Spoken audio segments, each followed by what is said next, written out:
Welcome to another episode of Legion Elite Motorsports. I'm your host, Isaiah. And on today's episode, we are going to finish putting together the transmission.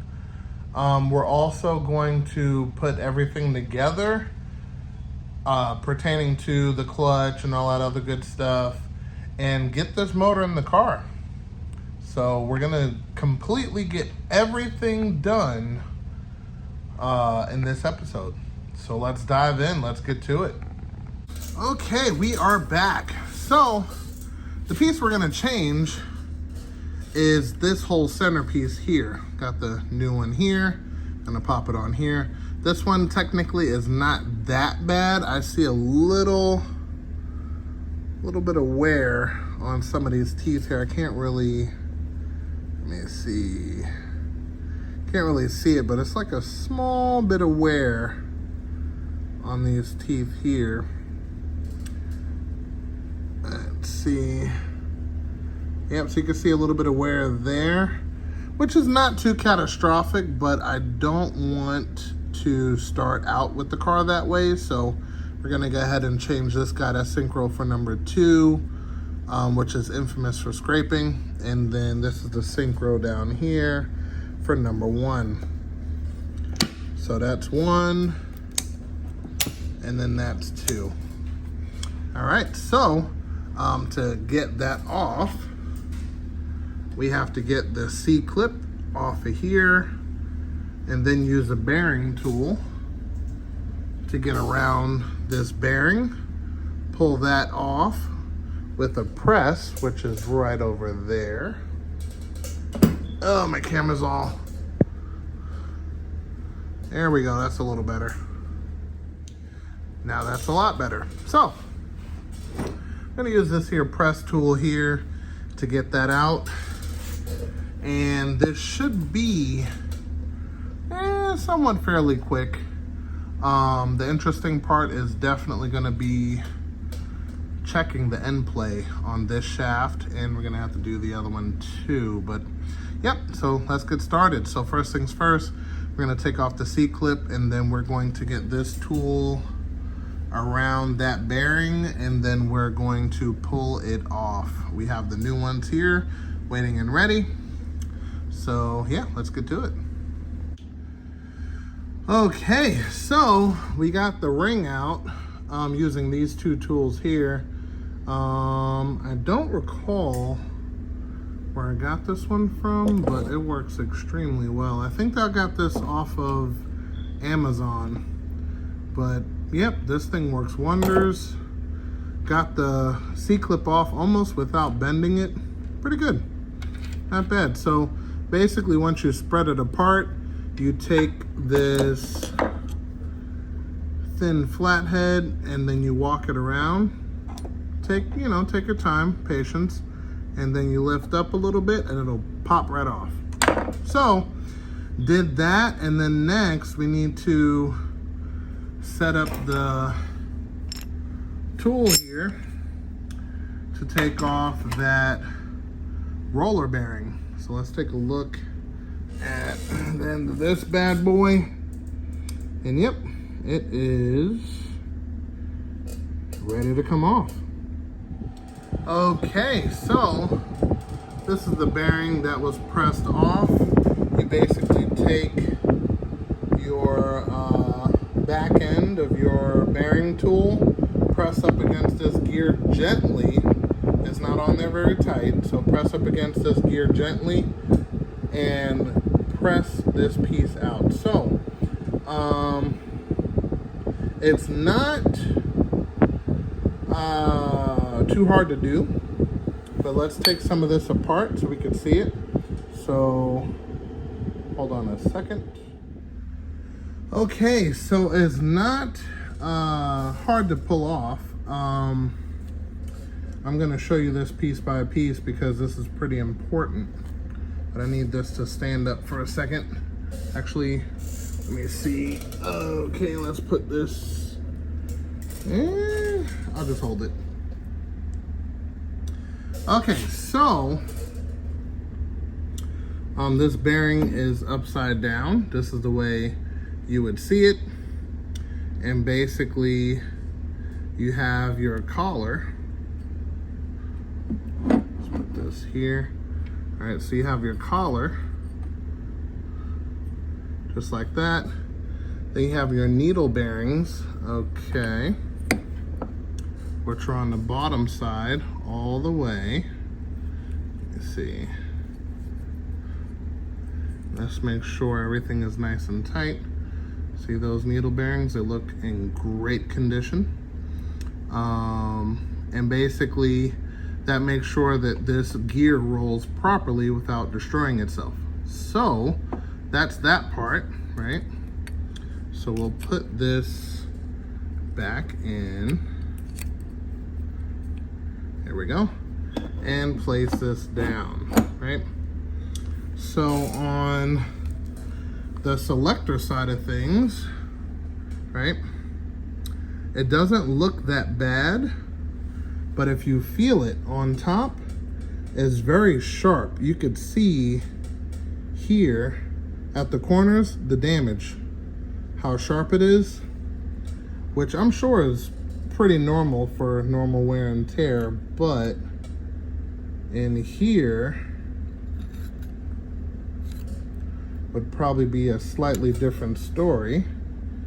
So,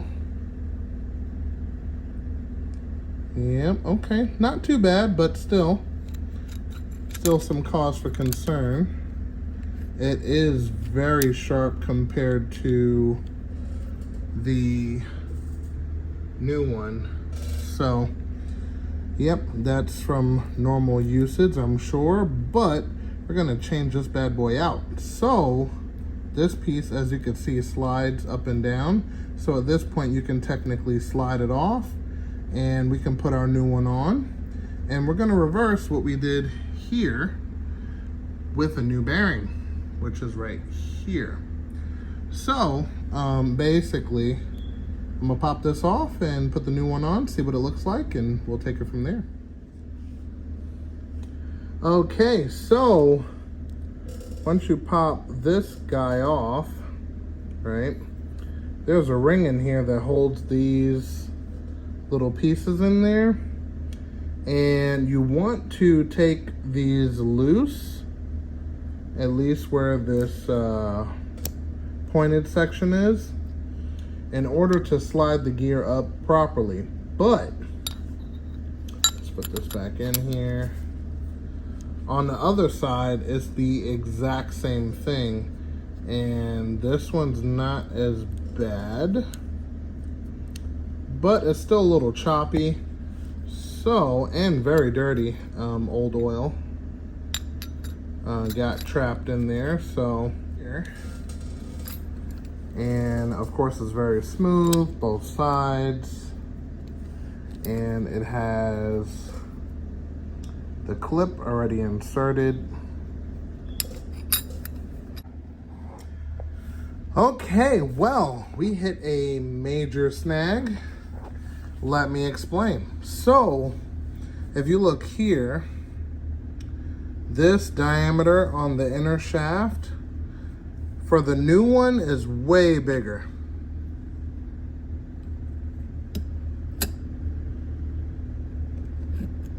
You could see there is way bigger, so that's not gonna work. And then I was thinking, hey, why don't we at least switch the synchros, right? So we take this one and we take this one, match them up. And as you can see, this old one is way thicker. And I'm pretty sure it's thicker for a reason. Same size and all of that good stuff. Different design on the inside, which is another indicator this is the wrong one, as you can see there. So we're kind of stuck between a rock and a hard place, and I think, so we don't drag this on too long, we're gonna have to let that one ride. Very sad to say, but is what it is in these circumstances. It's not that bad. It's a little sharp on the back side, but overall it's still engaging properly. So, sadly, with all of that information being found out after the fact, went ahead and fully reassembled the transmission. Basically, I'm going to run it as is, but I am definitely going to grab another transmission just in case, including some other drivetrain components. But for now, I put it all the way together, basically reversing everything that was done. At the end, you got to make sure you tighten down those two nuts to 109 foot-pounds of torque, and then make sure you tap it in, but everything goes back the same the way it was taken apart, basically. And then afterwards, you test your gears with your levers. So that's neutral right there, goes up and down, right? So you want to test out your first gear. So you push it down, first, second, you go back to neutral, that's home, third, fourth, all right, and then you go up and you hit fifth. So all of the gears work the way they're supposed to, and then of course this is reverse. Let me get this in the position. It's hard to do with one hand. There we go, that's reverse. And boom, there you go. Everything's working the way it should. And we're going to continue on more or less. So basically what I did do also is I put the fork in here with the brand new boot. So let me get the light on the subject so we can get a good view. So that is the new clutch fork. Actually not new, but new throttle bearing and everything. Before we fully assemble and put this onto the engine, we're going to lubricate the slider, which is this guy right here, and take it from there, so we'll be good to go. And again, at least we got brand new seals, brand new here, brand new seal for this one, and brand new inside there. So at least it wasn't a complete waste, so that's good. But yeah, so we'll be popping this sucker back on in just a second. Actually, what we have to do is we have to pull the engine off the stand, and we have to button up the flywheel, including the clutch and all that good stuff there. And yeah, we should be good to go. Also, off topic but on topic, we got the pressure plate here, clutch here, but because I bought these separate, it didn't come with an alignment key. So a little hint you guys may not know about, this alignment key is from this Mirage. They have the same identical spline count on the inside. So you can check this out.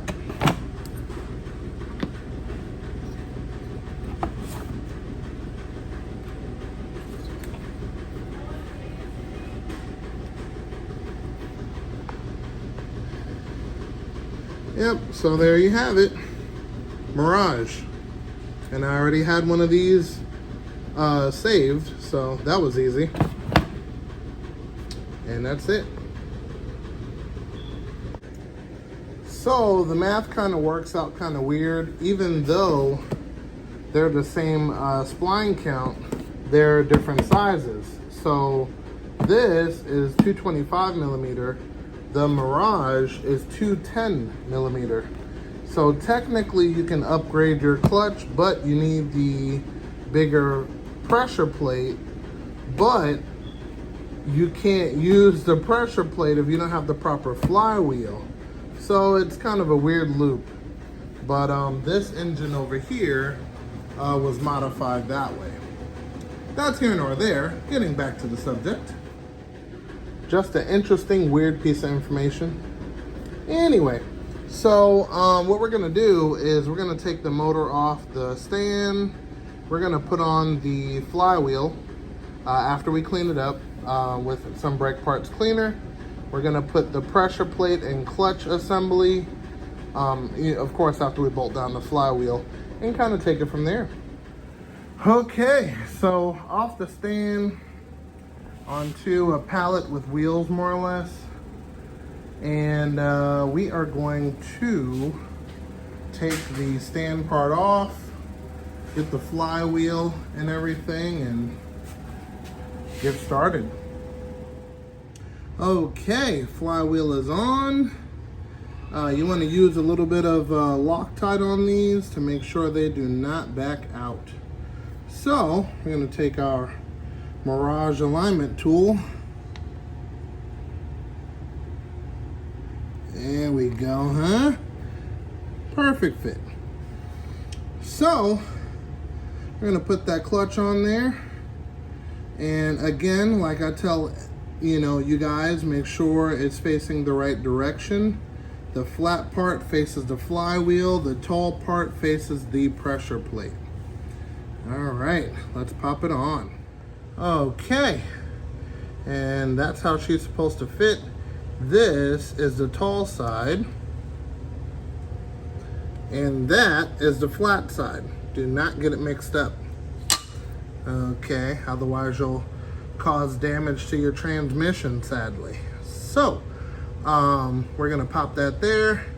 I'm gonna put the ACT pressure plate on there, and we should be good to go. Okay, so the pressure plate comes with oil to keep the surfaces clean from rust, things of that nature. So you need to spray it down with some brake parts cleaner to dissolve the oil and to keep down the squeaking and all that other good stuff that's associated with a dirty clutch system. And we're gonna do the same for here, just to clean it up a touch. And boom, we're gonna pop this bad boy on and we'll be good to go. And that is how she looks when she's all bolted together. She looks so good. And just like that, the transmission is back on. And I think the last thing I have to do is put on the starter. Found the starter, 2 bolts that's in. And we are ready to put this engine back in, I think. Yeah, I believe so. I think only thing left I have to get is the power steering belt. And I think that's it. All right. And here we are the next day. It is time to put the motor in. So we're gonna get it into position, get it up on the hoist, and I'm gonna take loose all of the bolts here so we can get the engine in position and be good to go. Going up. Yep. Right in the home. Boom, and there we have it. The engine is in. It is currently only connected on the front and rear motor mount. I'm going to get the transmission and timing side in, but next episode. And with that being said, I hope you guys enjoyed. We actually accomplished a lot in this episode alone. It sucks that we didn't get to replace these parts. They didn't look too terrible. you know, but they should be fine. I'm gonna obviously find out once we get this ball rolling on this car first start. But until then, if you guys enjoyed this episode, definitely consider subscribing if you haven't already. Hit that bell icon for updated notifications. And remember, guys, knowledge is power, and I will see you next time.